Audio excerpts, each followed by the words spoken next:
back to Happy Life, Better Life. Thank you so much for joining me today. So today we are talking about Unbreakable, the Divorce Emergency Survival Guide. So maybe you or someone you know is going through this difficult place, this challenging place right now. And I am just giving a few steps on how to navigate these very rocky waters a little bit more smoothly, and just kind of help you to figure out where you're going, what you're doing, and what's taking place. And rather than you just being driven by the winds and the waves and everything that's happening, I just want to sort of enable you to be able to steer your ship, to take the oar of your boat and take control and navigate these waters a little bit more smoothly, okay? So yesterday, or in my last video, I talked about the first stage of things, shame off you, getting rid of the shame, because there is certainly a stigma that can come. It's not nearly as bad as it used to be years ago, but there is still a stigma. Nobody wants to see their marriage fall apart. And, I'm one of those people, when I hear about friends getting divorced and things happening, it just hurts my soul, because especially if there's families and stuff, and even when there's not children, it's still a very hurtful and challenging thing. So we've moved on from shame off you, and we are now dealing with the second point that I want to make, which is do the next right thing. And I will be looking at some of my notes from time to time, so if you see me looking away, that's why I'm doing it. So do the next right thing. And some of you may actually remember that from Elsa. And if you have daughters who have been watching Elsa and you've watched Frozen 50 times or Frozen 2 50 times, 100 times, then you know this by heart. But doing the next right thing, okay? So you may be in a place where you feel like you just come through an emotional earthquake, so to speak. You've been through, maybe you were blindsided, maybe you didn't see things coming, and then you find yourself in this situation, and now you have to really rethink things. You have to come up with a new plan for your life. That's not the easiest thing to do. So you have to try to prioritize things when you feel like things are falling apart. Some people can see things coming and they expect it and they prepare for it. But a lot of people, have sort of been fighting against the odds, trying to hang on, hoping things would change, hoping things would get better, and then come to a place where they realized it wasn't going to get better. And then they had to, come up again with a new plan. So when we are trying to prioritize things, you have to first consider if there's children, because that's like a whole nother level. When you have children, depending on ages and things like that, they could be extremely affected.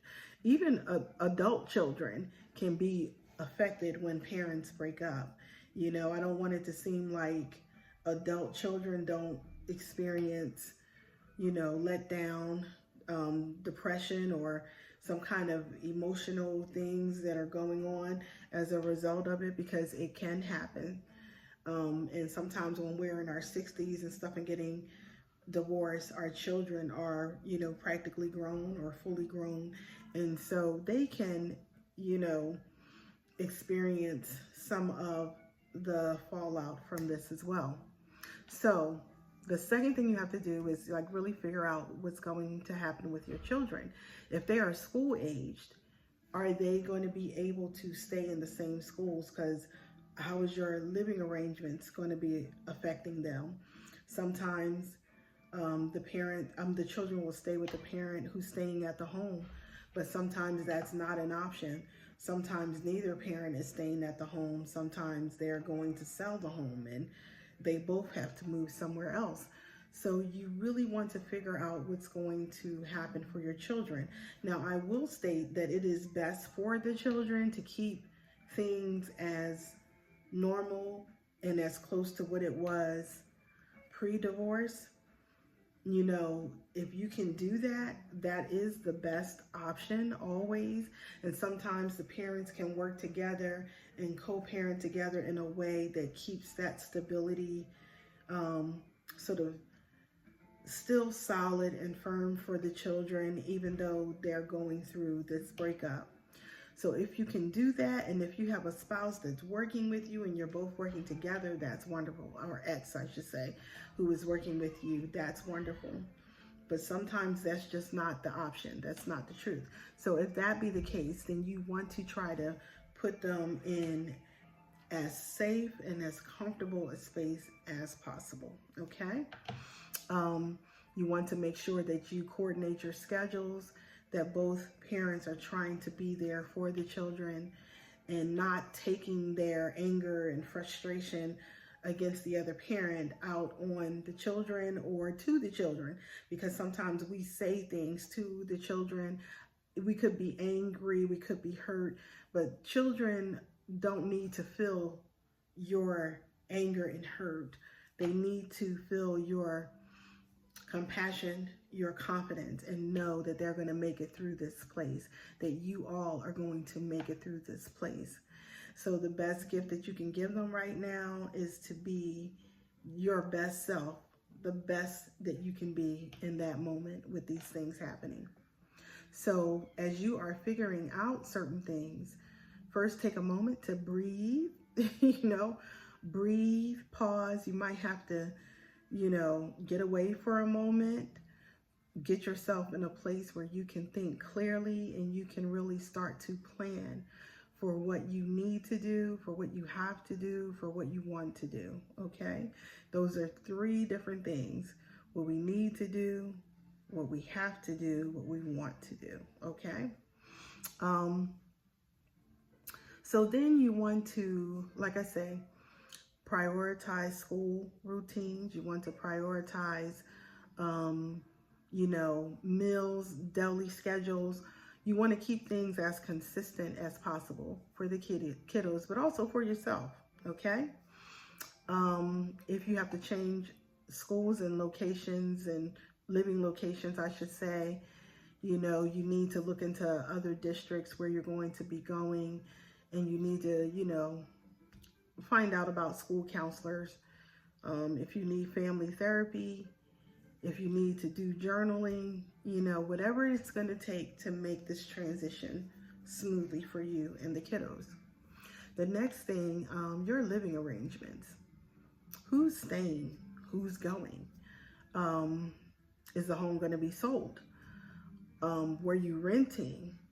Is somebody going to buy the other ex-spouse out? What's going to happen? How are you going to handle your situation?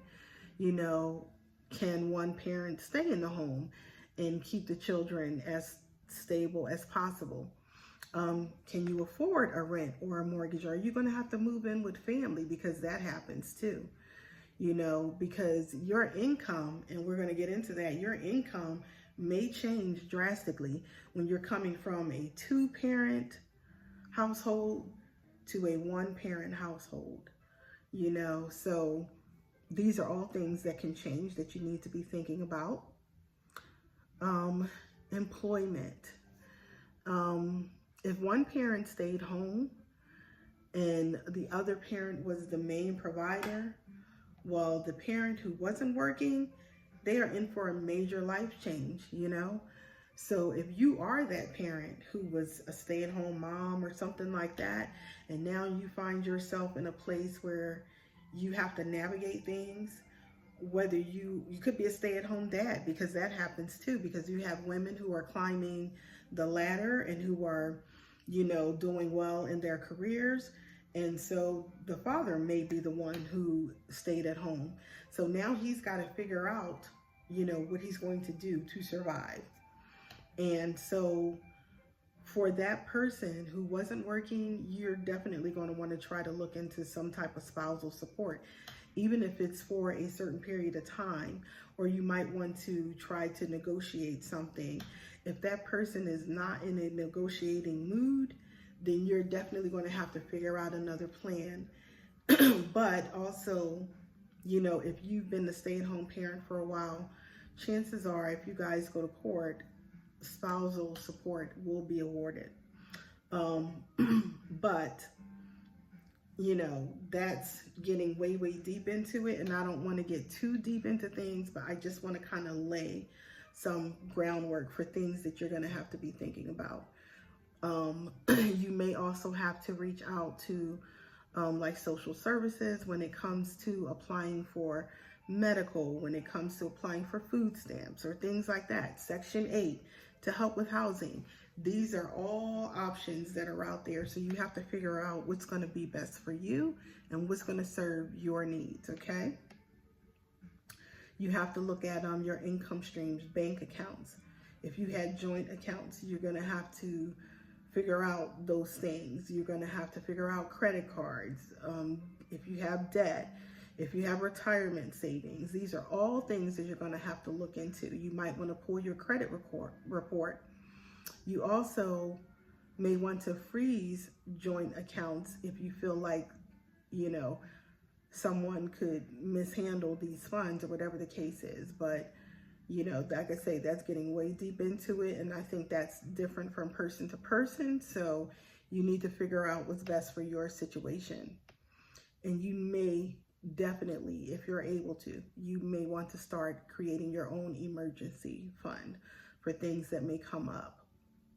Legally, you definitely may want to look into some representation, and you want things to at least be fair. You know, if you're doing a legal separation, if you have custody rights, you know, you want to talk about temporary support or state-specific support and protections, because it varies from state to state.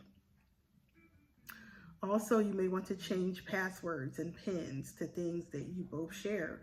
You know, so you might want to look into those things. Lastly, I'm going to say, and I'm going to get further into this in the next video, but building your support circle.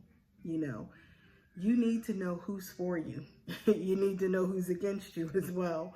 You need to know what friends, family, and stuff that you can depend on. Some people belong to a church, and maybe there's certain support you may be able to get from them. Maybe you may need to get your own therapist if you don't have one.